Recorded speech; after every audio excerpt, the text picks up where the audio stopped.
Hello everyone, आज हम देखने जा रहे हैं इट वेलकम टू डेयरी का 5th एपिसोड। इसके 4th एपिसोड का लिंक आपको डिस्क्रिप्शन में मिल जाएगा। तो अब तक हमने देखा कि डिक टेनियार के दिमाग में जाकर इट के बारे में सब कुछ पता कर लेता है, जैसे टेनियार की हालत खराब हो जाती है। डिक चैंडल्सो को बताता है कि हमें उस खुफिया हथियार का पता चल गया है। और दूसरी तरफ हम मार्ज को हॉस्पिटल में देखते हैं, जिसने पिछले एपिसोड में अपनी एक आँख फोड़ ली थी। उससे लिली यहाँ मिलने आई है और मार्ज ने सबको ये बताया था कि उसका चश्मा टूट गया था, जिससे उसकी आँख में कट लग गया था और लिली तो बस उसकी हेल्प करने की कोशिश कर रही थी। अगर मार्ज उन्हें सच बताती कि उसके साथ क्या हुआ था तो सब उसे पागल खाने भेज देते। अब मार्ज को समझ आता है कि लिली को कैसा लगता होगा और उसे लिली की बात पर भरोसा करना चाहिए था। और वो लिली से माफी मांगती है और पूछती है कि उसके साथ ये सब फिर से होगा क्या। लिली कहती है कि उसे नहीं पता, लेकिन इस बार वो अकेली नहीं होगी और दोनों फिर से दोस्ती कर लेते हैं। फिर लिली और उसके दोस्त वॉच टावर पर जाते हैं, ये सोचने की आगे क्या करना है। और उन्हें वहाँ पर एक टेंट दिखाई देता है, जिसके अंदर से और कोई नहीं मैटी बाहर निकलता है। मैटी ये वही शख्स है जिसे इट ने पहले एपिसोड में ही लपेट दिया था। तेरे को कहाँ लगता था कि नहीं लौटेंगे? चला। जनाब अब आए हैं जब इनको ढूंढते हुए कुछ लोग मर गए। खैर, इसके पीछे भी एक ट्विस्ट है। इधर जनरल मेजर को भी सब बता देता है कि लाखों साल पहले एक एस्टेरॉइड धरती पर गिरा था, जिसमें से एक मॉन्स्टर बाहर निकला। उस मॉन्स्टर को कैद करने के लिए एस्टेरॉइड के 13 टुकड़े देरी के चारों तरफ दफना दिए गए थे। इन 13 टुकड़ों यानी पिलर्स को ही आर्मी अब तक ढूंढ रही थी। ये लोग असल में मॉन्स्टर यानी इट को पकड़ना चाहते हैं और उसे अपना गुलाम बनाना चाहते हैं। ये बात टेनियार और उसके नेटिव साथियों को ही पता थी, लेकिन डिक ने उसके माइंड में घुसकर ये बात पता कर ली। 29 निवॉल्ट स्ट्रीट पर एक पुराना सा घर है, जिसमें एक कुआं है जो शहर के टनल सिस्टम से कनेक्ट होता है, जो इन्हें सीधा उन 13 पिलर्स तक लेके जाएगा, ताकि उनकी मदद से ये उस मॉन्स्टर को ढूंढ सके। फिर ये उस मॉन्स्टर का यूज जंग जीतने के लिए करेंगे। मेजर कहता है कि आप जानते थे कि ये मॉन्स्टर डेयरी में शिकार करता है, फिर भी आपने मुझे अपनी फैमिली के साथ यहाँ आने दिया। जनरल बोलता है कि हमने तो तुम्हें आर्मी बेस पर ही रहने के लिए कहा था, पर तुम्हें तो अपनी फैमिली के साथ टाउन में रहना था। इधर लिली मैटी से पूछती है कि वो इतने दिनों तक कहाँ था। मैटी बताता है कि वो डेयरी के नीचे सीवर में था और इट यानी पेनीवाइज भी वहीं रहता है। उसने वहाँ कुछ लोगों को जिंदा भी देखा है, शायद उसे उनका डर अच्छा लगता है, इसलिए वो पूछता है कि मैटी वहाँ से बच कैसे निकला। तो मैटी बताता है कि पेनीवाइज रात को शिकार करता है और दिन में सोता है, तो वो सही मौका देखकर भाग निकला।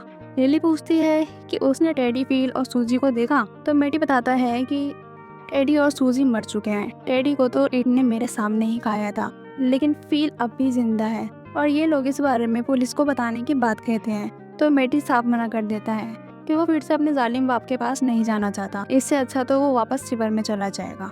इधर नेटिव अमेरिकन की मीटिंग चल रही थी, जिसमें इनका लीडर जॉन बोलता है कि पिछले दोनों साइकिल्स यानी 1908 और 1935 में इट ने ज्यादा लोगों को मारा था, बल्कि इस बार से 25 लोग लापता हैं और 7 लोग मारे गए, इसमें ज्यादातर बच्चे हैं। जॉन से हमें ये पता चलता है कि पेनीवाइज ने डेयरी के पानी को भी दूषित कर रखा है, जिसे पीने से यहाँ के बड़े लोग दिमाग से पैदल होते जा रहे हैं, बच्चों की बातों पर ज्यादा ध्यान नहीं देते और गुस्से में रहते हैं। लेकिन हर साइकिल के एंड होने से पहले इट एक बहुत बड़ा कांड करके जाता है, जिसके बाद वो 27 साल के लिए सोने चला जाता है। तभी रोज को पता चलता है कि टेनियार को आर्मी वाले पकड़ के ले गए। इधर हैंक को शोशिंग वाली जेल में ट्रांसफर किया जा रहा था और टाउन के लोग उसे गाली देने वहाँ आए हुए थे। क्लिंट कहता है कि तुम उस जेल में जिंदा रह लो, यही बड़ी बात है। तभी एक आदमी यहाँ भाग कर आता है और हैंक को गोली मारने की कोशिश करता है, लेकिन पुलिस वाले उसे पकड़ लेते हैं। अंकल इतने गुस्से में इसलिए थे क्योंकि ये फील्ड और सूजी के डैड थे और शार्लेट भी यही थी और वो एक ऑफिसर को क्लाउन की तरह इस्तेमाल करते हुए देखती है। खैर, हैंक को बस में बैठाकर यहाँ से रवाना कर दिया जाता है।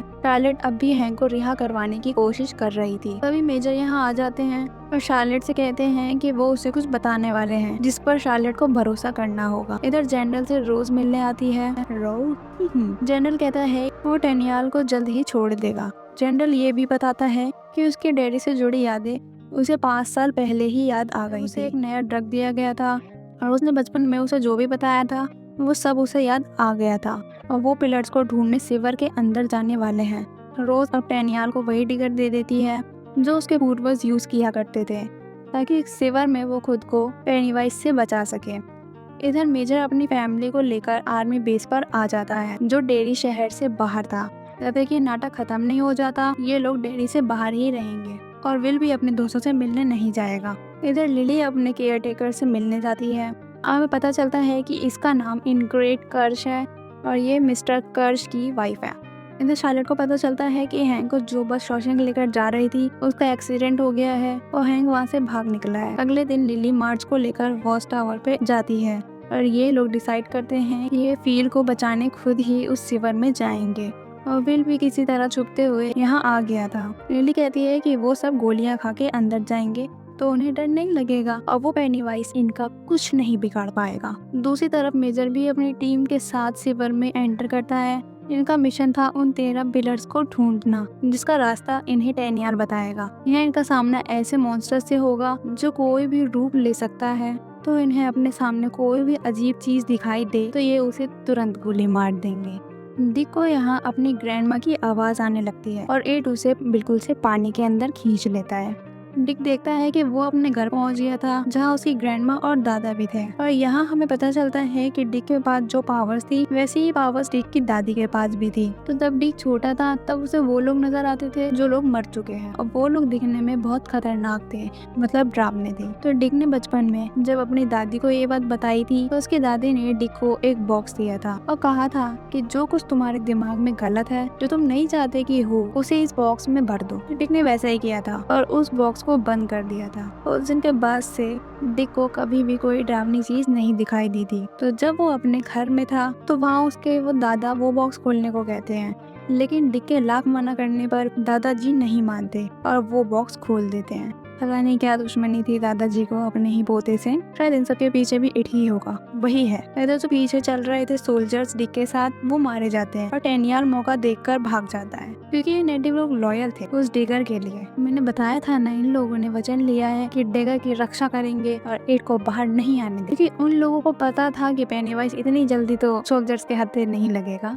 और उसे बंदी बनाना तो शायद नामुमकिन ही है। तो ये लोग तो चूतियां हैं। खैर टेनियाल यहाँ से जब भाग रहा होता है तब उसका डिगर यही पानी में गिर जाता है जो उसे रोज ने दिया था। इधर बाकी बच्चे भी जंगल वाले रास्ते से सिवर में एंटर करते हैं। इन सब ने लिली की दी हुई गोलियां खाई थी जिससे इन सबको थोड़ा नशा हो जाता है। मेजर और पॉल भी बाकी लोगों से अलग हो गए थे। मेजर को यहाँ अपनी वाइफ शार्लेट दिखाई देती है लेकिन पॉल को वो दिखाई नहीं दे रही थी, यानी कि ये भी मॉन्स्टर है जो शार्लेट का रूप ले आया था। मेजर अब उसके सर में गोली मार देता है जिससे वो गायब हो जाती है। मेजर पॉल से कहता है कि उसे यहाँ कोई भी दूसरा आदमी दिखाई दे तो तुरंत उसे गोली मार देना। जब मैटी सभी बच्चों को लेकर जाता है, यहाँ पर ये लोग सूजी और टेडी की लाश देखते हैं, बल्कि इन्हें फिल और मैटी की लाश भी मिलती है। मैटी की लाश, समझे कुछ? यही था ट्विस्ट। जो मैटी इन लोगों के साथ था वो मैटी नहीं था, वो इट था जो इन बच्चों का चूतिया बनाकर यहाँ लाया था। तभी पेनीवाइज का रूप लेता है जिससे डर के बच्चे भागने लगते हैं। फिर भागते हुए मेजर के सामने आ जाता है। मेजर को लगता है कि ये भी मॉन्स्टर का बना हुआ कोई जाल है और वो उसे भी गोली मारने लगता है। लेकिन इस बार पॉल को भी विल दिखाई दे रहा था जिससे वो समझ जाता है कि ये असली विल है, लेकिन मेजर को मॉन्स्टर का रूप लग रहा था इसीलिए वो गोली चला देता है। बट पॉल भैया विल के सामने आ जाते हैं और खुद गोली खा लेते हैं। फिर मेजर समझ जाता है कि ये असली विल है और उसे बहुत दुख होता है कि वो अपने ही बच्चे को अभी मारने वाला था और अपने बेस्ट फ्रेंड फॉरएवर को मार चुका है। तो पॉल मर जाता है और फिर मेजर सारे बच्चों और पॉल की बॉडी को लेकर बाहर जाता है क्योंकि विल के साथ ही सारे बच्चे थे सिवाय लिली के, क्योंकि लिली गलती से पीछे छूट गई थी जिसे इट खाने वाला था। लेकिन तभी लिली के सामने वो डैगर चमकने लगता है जो टेनियाल से गिर गया था। तो इट वो डैगर देखकर भाग जाता है। बेचारा एक भी बच्चे को नहीं खा पाया, बुरा हुआ। तो फिर हैंक उस केयरटेकर की गाड़ी में आकर छुपा हुआ था। इसका मतलब ये हुआ कि हैंक उस रात जिस व्हाइट वुमेन के साथ था वो यही थी और हैंक उस केयरटेकर को बताता है कि उसकी गाड़ी पर किसी ने हमला किया था।